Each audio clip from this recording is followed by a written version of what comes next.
vlog.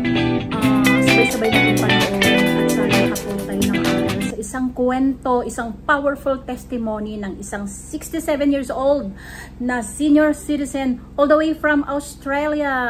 She is motivated, dedicated, committed na isang leader na hindi hadlang ang kanyang pagiging senior citizen. So, wag natin patagalin. A strong woman, mother, a housewife, a grandmother, and an entrepreneur, Coach Narcisa Luvara. Hindi po dahilan, hindi po problema na maging senior ka. Kasi po sa ngayon po ako ay 67 years old. At hindi po dahilan na naging na may edad ka na para pumasok sa ganitong negosyo.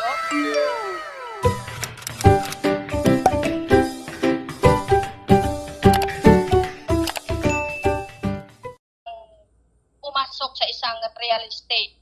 Doon po ako medyo nakaangat ng kaunti at nakapagpatapos din naman po ako ng mga anak ko at may dalawa po ako anak na nasa Canada ngayon, nasa Winnipeg, Canada sila po ngayon at ang tatlo ko po ay nasa Pilipinas po. Yung isa nasa Samar at yung dalawa po ay nasa Manila. So yan po ang kasaysayan ng aking bilang isang nanay at isang lola. Sa Lipgood, hindi ko po inaasahan na sa layo ko meron po akong nakilala na taga Cebu na hindi ko po inaasahan na ako ay mapapasok dito. Tinanggap ko po siya, nakita ko po yung post niya sa Facebook at naghaw po ako. Nung maghaw po ako, kinausap niya, tinawagan niya ako, and talaga pong tinarabaho ko siya kahit wala pa po akong alam about Lipgood, pero hindi naging sentro po sa akin yung isip ko na kahit wala akong alam dito, basta na mayroon po akong konting lead lang na natutunan dito kahit papano, mayroon akong isi-share doon sa mga taong gusto kong isama sa aking organization. So ibig sabihin, yung mga taong ito na nagtiwala sa akin, number one ko pong pinapasalamatan si God na dinala ako rin. Hindi po dahilan, hindi po problema na maging senior ka. Kasi po sa ngayon po ako ay 67 years old. At hindi po dahilan na naging na may edad ka na para pumasok sa ganitong negosyo, sa ganitong pamamaraan, paano ka magdagdag ng sahod mo, no? Magdagdag ng income mo, o paano ka kumuha ng pagkakakitaan mo para idagdag sa pantustos sa pamilya mo at sa mga kamag-anak mo na nangangailangan ng tulong mo. Kasi ang aking pera dito hindi naman sapat. Kung tutuusin, hindi sapat para lahat itulong ko sa kanila. At nagpapasalamat ako na kahit pinabayaan ako ng taong nag-invite sa akin dito, hindi ko po sinayang ang oras ko para lang sa isang tao na hindi kayang hawakan ang mga tao niya. So, at number one po ako na nagpapasalamat pa rin na dahil po kay Ma'am Eden, kay Sir Ray Arp, kay Ma'am Myra, hindi po nila ako pinabayaan. Sinusuklian ko naman po sila ng talagang trabaho ko bilang isang downline nila. Hindi ko po pinababayaan. Paano ko po hinawakan ito? Hindi ko po sinabi ng asawa ko, bakit? Anong klaseng, kasi hindi po siya nakakaintindi ng Tagalog. So, ang ginagawa ko po, siya po yung aking inunang pinaka-apply ko, pero ako po ang nagtatrabaho. Lahat ng tao niya, lahat ng tao ko, ako lang po ang nagtatrabaho niyan. So, imagine niyo po yan, ang dami kong hinawakan na, ang dami kong kausap na tao na pati siya nag-rank up ng go. Sisikapin ko po na magtagumpay sa abot ng aking makakaya. Hindi ko po pababayaan ang mga member ko na nagtiwala sa akin at lalong-lalo na po sa aking team head, sa aking apply na sobra-sobra po at tiwala sa akin. Hindi ko po pababayaan ito. Ginawa ko ang lahat para itayo ang sarili kong paa dito para mabuo ang aking organization dito sa Lipgood. Ngayon po ay nasa gold rank po ako. Hindi ko po sinasayang ang panahon. Hindi ko po sinasayang ang panahon para iwanan o kahit hindi po ako pinapansin ng ibang tao, patuloy pa rin po ako naghahanap ng kapalit dun sa taong nag-reject sa akin. Yun nga ang sabi na pag nireject ka, kasama yan sa negosyo natin. Hindi mo po kailangan panghinaan. Pag hindi ka tinanggap ng isang kinausap mo, hanap ka ng iba. Mas marami ang papalit kaysa sa nawala sa gusto nating pangarap. Hindi natin alam, pagdating ng 3 taon hanggang 5 taon tayo rito, ano na ang meron tayo, di ba? Kaya patuloy tayong mag-aral, makinig, sundin ang lahat ng ating nalalaman dito, magbasa, tingnan ang ating mga account, tingnan ang ating mga dashboard. Aralin natin lahat kasi pag alam natin kung saan tayo makakarating. Alam natin kung saan tayo pupunta. Kaya wag po tayong magpapabaya sa ating mga member, sa ating mga nasasakupan. Kumbaga, hindi natin kailangan sila iwanan. Bagkus, tulungan, alalayan. Kasi po wala po akong alam nung una.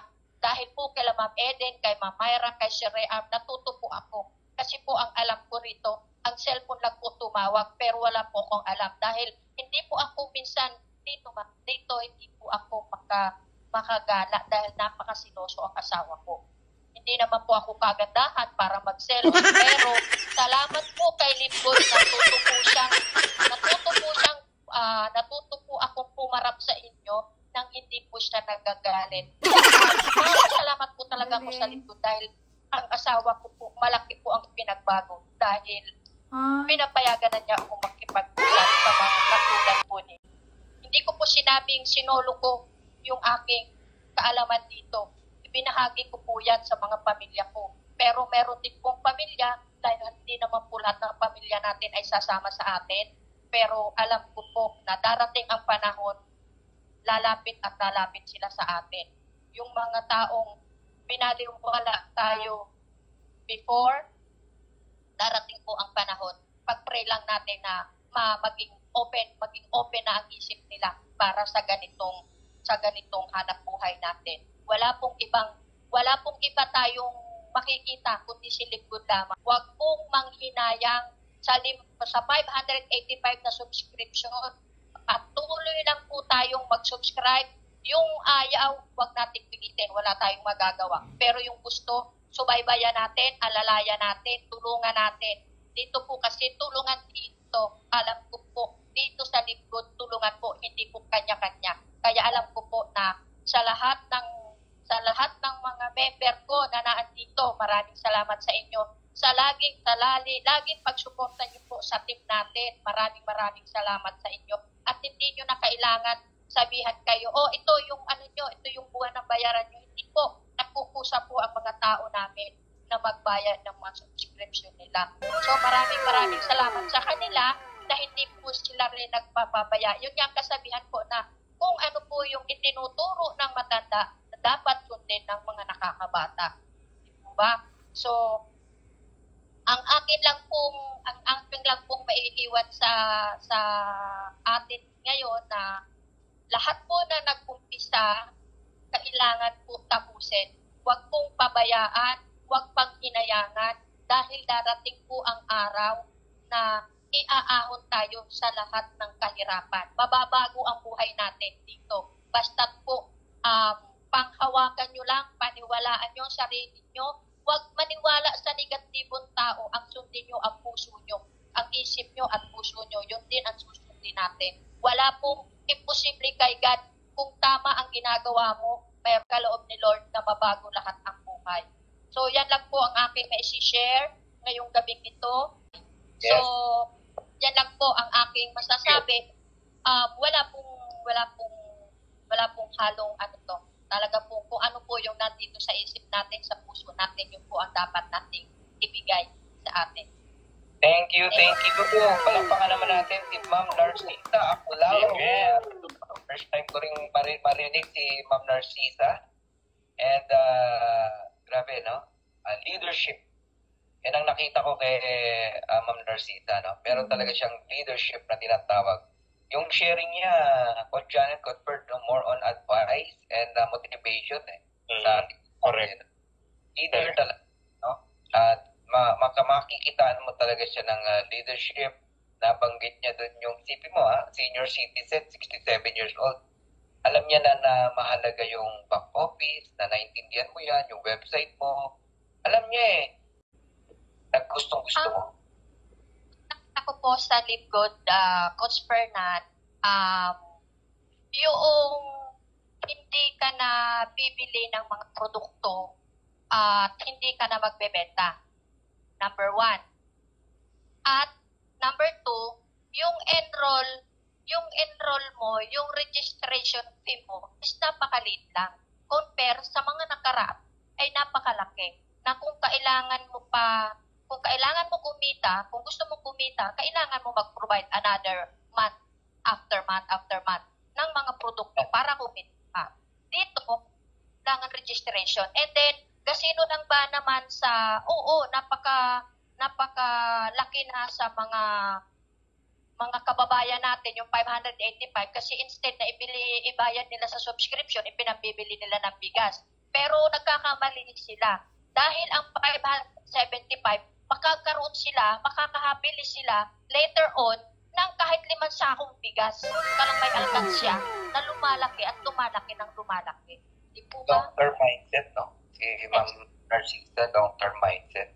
Talagang si Ma'am Narcisa, I draw inspiration po sa kanya. And natutuwa ako, Coach Fernand, kasi yung kanyang ang ayos-ayos, binabasa ko yung pattern niya, which is very example dun sa 3 S na na-discuss ng Saturday. Maayos yung estate niya, yung energy niya, di ba? So, hindi siya nagpadala dun sa pagkawalang upline. She took ownership, Correct. Accountability, di ba?